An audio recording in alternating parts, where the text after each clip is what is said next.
પાઠ્યપુસ્તક મંડળે ખરીદેલ કરોડો રૂપિયાના કાગળની ગુણવત્તા હલકી હોવાના કોંગ્રેસના આક્ષેપો સાચા સાબિત થયા. હેમાંગ રાવલ ગત તારીખ 24 મે 2025ના રોજ ગુજરાત પ્રદેશ કોંગ્રેસ સમિતિના પ્રવક્તા અને મીડિયા કોર્ડિનેટર શ્રી હેમાંગ રાવલે પત્રકાર પરિષદને સંબોધતા ભાજપ સરકાર પર પાઠ્યપુસ્તકમાં ભ્રષ્ટાચારની હલકી ગુણવત્તાના કાગળો બાબતે કરોડોના ભ્રષ્ટાચારના કૌભાંડ ઉજાગર કરતા જણાવ્યું હતું કે 2023-24માં પાઠ્યપુસ્તક મંડળે પેપરના 108 રૂપિયા કિલોના ભાવે ટેન્ડર નક્કી કરેલ હતું તથા આ ટેન્ડર છેલ્લા 15 વર્ષથી એકની એક જ એજન્સીને ફાળે જતું હતું.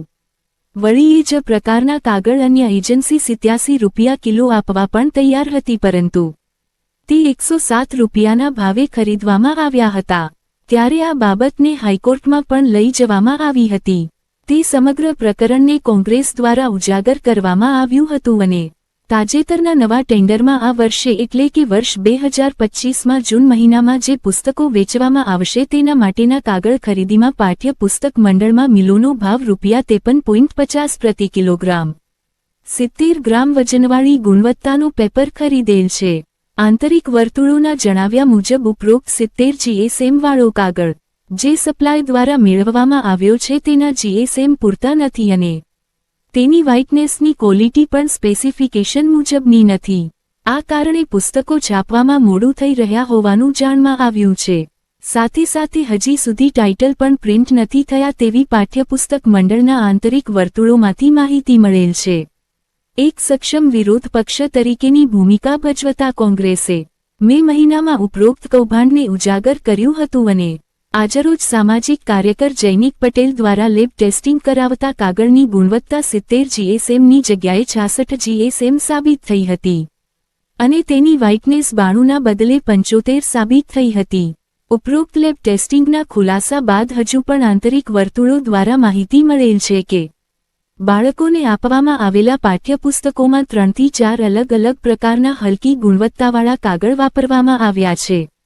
ગુજરાત કોંગ્રેસ માગણી કરે છે કે સરકાર દ્વારા જે ટેન્ડર બહાર પાડવામાં આવ્યું હતું તે ટેન્ડર ધારક પર અને દરેક જવાબદાર વ્યક્તિઓ ઉપર તાત્કાલિક ધોરણે તપાસ ગોઠવવામાં આવે અને જનતાના ટેક્સના પૈસે થયેલા ભ્રષ્ટાચારના કરોડો રૂપિયા રિકવર કરવામાં આવે. પાઠ્યપુસ્તકમાં હલકી ગુણવત્તાના કાગળો વાપરીને કરવામાં આવેલ કરોડોના કૌભાંડને લઈને પ્રવક્તા ગુજરાત પ્રદેશ કોંગ્રેસ સમિતિ હેમાંગ રાવલ અને દુકાનદારે શું કહ્યું મીડિયા સમક્ષ જુઓ આ અહેવાલ. સવાલ ઉભા થયા છે. શું કૌભાંડ સામે આવ્યું, કઈ રીતે ગેરરીતિ આચરવામાં આવી? ગત 2 માસમાં ગુજરાત પ્રદેશ કોંગ્રેસ સમિતિ દ્વારા આ સમગ્ર કૌભાંડની આશંકા વ્યક્ત કરવામાં આવી હતી અને તે વખતે જણાવવામાં આવ્યું હતું તે આજે સાબિત થયું છે. હકીકતમાં 107 રૂપિયે કિલો પહેલાં કાગળનો ભાવ હતો, એ પ્રમાણે ટેન્ડરિંગ થતું હતું, પરંતુ હાઈકોર્ટની અંદર અન્ય એજન્સીએ સપ્લાયરે કેસ કર્યો અને 87 રૂપિયે એ 107 રૂપિયાનો જ કાગળ આપવા માટે એજન્સી તૈયાર થઈ ગઈ હતી. એ વખતથી ચાલીને પછી રીટેન્ડરિંગ થયું અને 70 GSMનું જે કાગળ છે અને 92 બ્રાઇટનેસવાળો કાગળ એ 53 રૂપિયા અને 50 પૈસે પર કિલોના ભાવે ખરીદવામાં આવ્યો. પરંતુ જ્યારે અત્યારે ચોપડીઓ બહાર આવી અને એનું લેબ ટેસ્ટિંગ સામાજિક કાર્યકર્તા દ્વારા કરવામાં આવ્યું, એની અંદર આ કાગળની ગુણવત્તા છે એ 66 GSM સાબિત થઈ અને આ કાગળની બ્રાઇટનેસ વ્હાઇટનેસ 92ની જગ્યાએ 75 સાબિત થઈ. આમ દેખીતી રીતે આ 13 થી 15 કરોડનું કૌભાંડ છે અને આ કૌભાંડના રૂપિયા મારા તમારા જનતાના ટેક્સના રૂપિયા જે છે એ આવી રીતે વેડફવામાં આવ્યા છે. પ્રદેશ કોંગ્રેસ સમિતિ માગણી કરે છે કે આ કૌભાંડીઓને જવાબદાર એજન્સી, કાગળ મિલના સપ્લાયર, અધિકારીઓ, મંત્રીઓ, સંત્રીઓ ગાંધીનગર સુધી જે હપ્તા પહોંચાડવામાં આવે છે એ દરેક ઉપર કાયદાકીય કાર્યવાહી કરવામાં આવે, જેલમાં ધકેલવામાં આવે અને ખાસ કરીને વાલી અને વિદ્યાર્થીઓએ જે હલકી ગુણવત્તાના ચોપડાઓ મેળવ્યા છે તેમને અને હવે જે લોકો ખરીદવા માગે છે તેમના માટે ગ્રાહક સુરક્ષા અધિનિયમ અને ગ્રાહક સુરક્ષાના કાયદા મુજબ તેમના અધિકારોનું રક્ષણ કરવામાં આવે અને તેમને આ ચોપડીઓ આ વર્ષ માટે સમગ્ર ગુજરાતના વાલી અને વિદ્યાર્થીઓને મફત એટલે કે નિઃશુલ્ક આપવામાં આવે.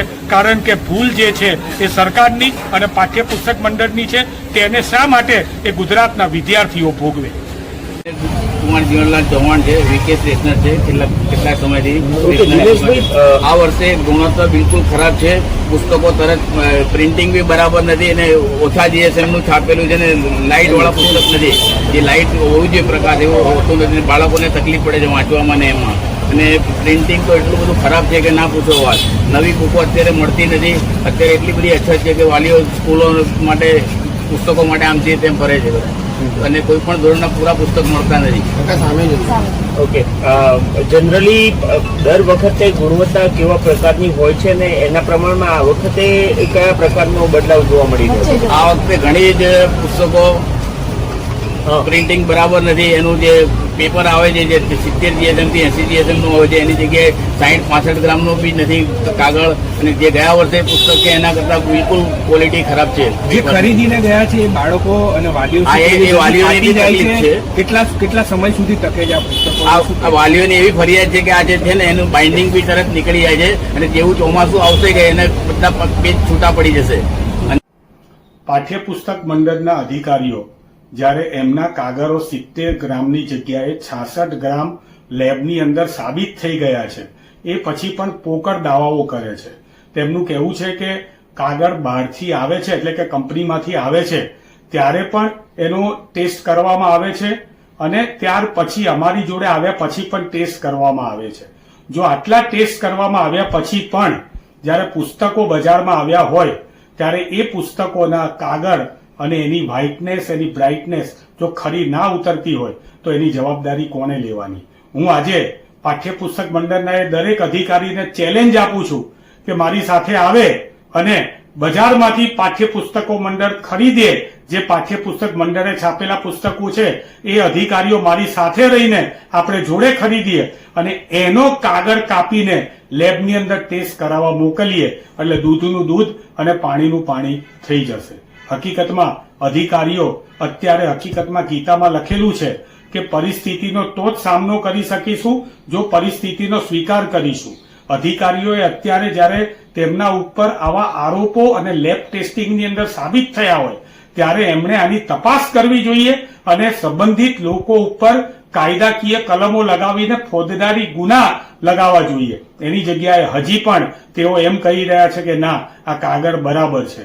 સમગ્ર બજારમાં વિદ્યાર્થીઓ બૂમો પાડે છે, સ્ટેશનરીની દુકાનવાળા બૂમો પાડે છે કે આ કાગળ જે છે રદ્દી છે, કાગળ ખરાબ છે, લેબનું ટેસ્ટિંગ પણ આવી ગયું છે, છતાં પણ હજી અધિકારીઓ જે છે એ પોતાની મનમાની કરી રહ્યા છે. એક વસ્તુ બહુ સ્પષ્ટ છે કે આ મુદ્દો જો તમે સુલક્ષશો નહીં તો ભવિષ્યમાં આને કાયદાકીય રીતે હાઈકોર્ટમાં લઈ જવાની જરૂર પડશે. તો એ પણ લઈ જવા માટે અમે તૈયાર છીએ.